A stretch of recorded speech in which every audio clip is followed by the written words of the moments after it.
Mitral valve surgery in general has historically been done through a large incision on the front, opening the chest and placing the patient on the heart-lung machine. And it's been since 1960 we were replacing mitral valves, so it's not a new operation. Over time we've realized that although the mitral valve technology has gotten better and better, we've learned how to repair most of the valves, so leave you with your own tissue. Respect your valve, not replace the valve.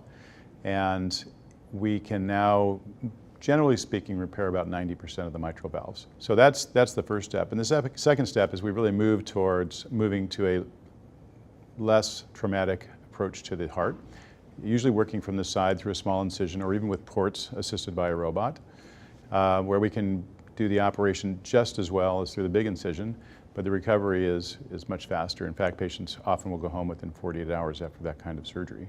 So, over time, I think what we've clearly learned is that the recovery for most big operations is not from what we do inside, but how we get there. And if you divide a bone and stretch the chest open, and especially in somebody who might be frail, the recovery is a lot more challenging than if you kind of sneak in between the ribs and do the operation and get out with very little trauma to the chest. The chest has a lot going on in it. We breathe, and every time you breathe, your respiratory muscles are working.